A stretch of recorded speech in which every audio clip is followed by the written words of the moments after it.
যে ইলেকশনের আগের রাত্রে কোরআন শরীফের উপর থেকে 2000 টাকা নিয়ে বলে ভোট দেয়।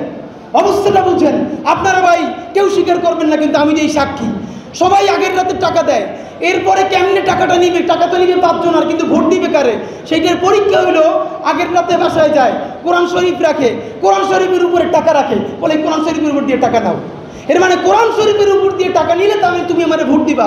এত বড় বদমাইশি, হারামি কাজ, তার সাক্ষী এবার কোরআন শরীফ। ভাই, এটা আপনারা বলতেছি না, যত কাউন্সিলর, যত চেয়ারম্যান, তারা তো আমাদের বাবা, আমাদের চাচা, আমাদের রক্তের।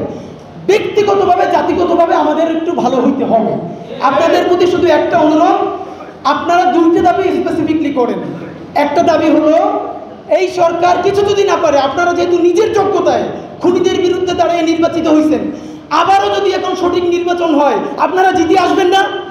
অবশ্যই জিতে আসবেন। তাহলে একটা স্পেসিফিক দাবি হওয়া দরকার, অতি দ্রুত স্থানীয় সরকার নির্বাচন হয়ে যাক, আপনারা সেইখানে লড়াই করে উঠে আসবেন। আর যদি সেইটা না পারে, তাহলে একটা কমিশন করে দেওয়া হোক, অথবা একটা সর্বশেষ আমার কথাটা বলি, দেখেন 9 মাস হয়েছে, বিচার শুরু হয় নাই। আপনাদেরকে যেই কাউন্সিলররা, যেই মেয়ররা আপনাদেরকে ইলেকশনের রাতেও মারছে বা মারতে চাইছে, তাদের প্রমাণ আছে না? যদি আজকে তাদের বিচার হয়ে যাইতো, তাহলে অটোমেটিকলি তো আপনাদেরকে আবার কাউন্সিলর পুনর্বহাল করে দেওয়া যাইতো। ওদেরকে বিচার হয় নাই বলেই তো আপনার জাতিগতভাবে আমরা পরিবর্তন হতে চাই। আপনারাও আমাদেরকে সাহায্য করেন, বিচার চাই, এবং সেই বিচারের দাবি যেন আপনাদের কণ্ঠ থেকেও শুনতে চাই। এবং আপনাদের ন্যায্য দাবির সাথে যারা ফ্যাসিবাদ বিরোধী আন্দোলনে ছিলেন, তাদেরকে যেন অতি দ্রুত পুনর্বহাল করে জনগণের সেবা করার সুযোগ দেওয়া হয়।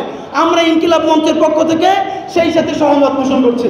বাংলাদেশ জিন্দাবাদ, ইনকিলাব জিন্দাবাদ।